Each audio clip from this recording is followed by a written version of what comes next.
اب میں ان کے بعد ام ہانی بنت مختار احمد کو مدعو کرتی ہوں، جن کی تقریر کا عنوان ہے کبھی تو نے غور کیا کہ قرآن کیا کہتا ہے۔ السلام علیکم ورحمۃ اللہ وبرکاتہ۔ الحمد للہ رب العالمین وحدہ والصلاة علی سید المرسلین وعلی آلہ واصحابہ الاجمعین، اما بعد فاعوذ باللہ من الشیطان الرجیم، بسم اللہ الرحمن الرحیم۔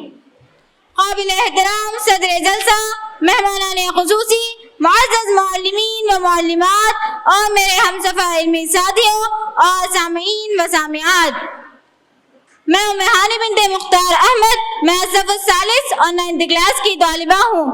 آج کے اس 10واں سالانہ اجلاس میں میری تقریر کا عنوان ہے کبھی تو نے غور کیا کہ قرآن کیا کہتا ہے۔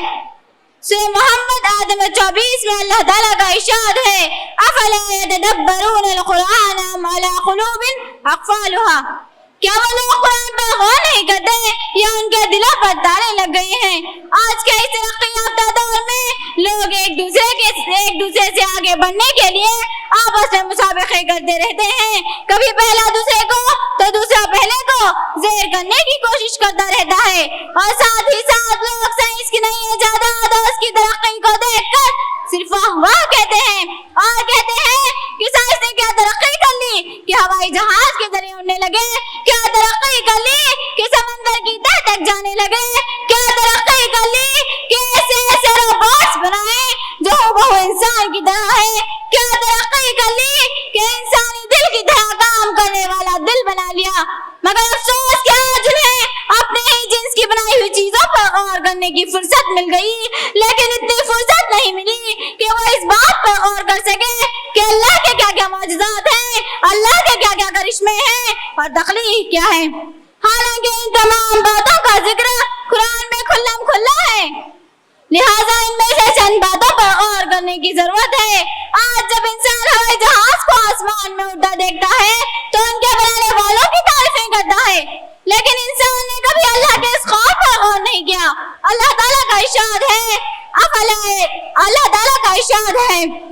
اولم يروا الى الطير فوقهم صافات ويقبضن ما يمسكهن الا الرحمن، سورہ ملک آیت نمبر 19۔ کیا وہ ان پرندوں کی طرف نہیں دیکھتے؟ انہیں رحمان ہی نے آسمان میں تامے رکھا ہے۔ آج انسانوں نے انسانی دل کی طرح کام کرنے والا دل بنا لیا اور اس کی کامیابی پر بڑی تعریفیں کرتے ہیں، لیکن اس دل میں اللہ کے بنائے ہوئے اس دل کی بات کہاں؟ جیسا کہ اللہ تعالیٰ کا ارشاد ہے وَجَعَلَ لَكُمُ السَّمْعَ وَالْأَبْصَارَ وَالْأَفْئِدَةَ قَلِيلًا مَا تَشْكُرُونَ، سورہ سجدہ آیت نمبر 9۔ اور اللہ تعالیٰ نے تمہیں کان، آنکھ اور دل بنایا، لیکن تم بہت کم شکر ادا کرتے ہو۔ آج انسانوں نے انسان کے بنائے ہوئے روبوٹس کو دیکھ کر تعجب کیا، تو پھر اسے خود کی تخلیق پر غور کرنے اور اللہ کا شکر ادا کرنے کی فکر کیوں نہیں؟ حالانکہ اللہ تعالیٰ کا ارشاد ہے لَقَدْ خَلَقْنَا الْإِنسَانَ فِي أَحْسَنِ تَقْوِيمٍ، سورہ 3 آیت نمبر 4۔ اور یقیناً ہم نے انسان کو بہترین سانچے میں پیدا کیا۔ سامعین و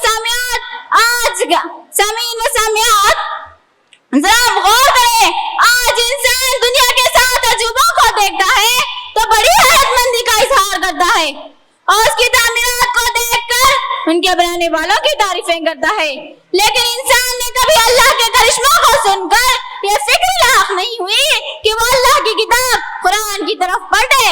ویسے تو قرآن خود ایک معجزہ ہے، لیکن اس میں اللہ کی قدرت کے کئی معجزات کا بھی ذکر کیا گیا ہے۔ سامعین و سامعات، آج غیر مسلم قوم قرآن کا مطالعہ کر رہی ہے اور اس پر ریسرچ کرنے کے بعد وہ دائرہ اسلام میں داخل ہو رہی ہے، تو آج ہم مسلمانوں کی اہمیت کہاں گئی کہ پیدائشی مسلمان ہونے کے باوجود ہم قرآن سے دور ہیں۔ قرآن کو سمجھنا تو دور کی بات، اس کو پڑھ تک نہیں رہے۔ کسی شاعر نے مسلمانوں کی قرآن سے دوری کو دیکھ کر کیا خوب کہا، تعجب ہوا انسان کو انسان سے کہ روبوٹ بنے کیسے انسانوں جیسے، تو یارا اڑتا نہ جانے ہواؤں میں کیسے۔ کبھی تو نے غور کیا کہ قرآن کیا کہتا ہے تجھ سے؟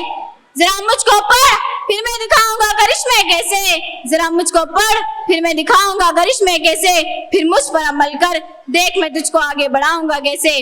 باخر میں اللہ تعالیٰ سے دعا ہے کہ اللہ تعالیٰ ہم تمام کو قرآن پر غور و فکر کرنے اور اس کو کثرت سے پڑھنے کی توفیق عطا فرمائیں، آمین ثم آمین۔ وآخر الدعوى ان الحمد للہ رب العالمین۔ السلام علیکم ورحمۃ اللہ وبرکاتہ۔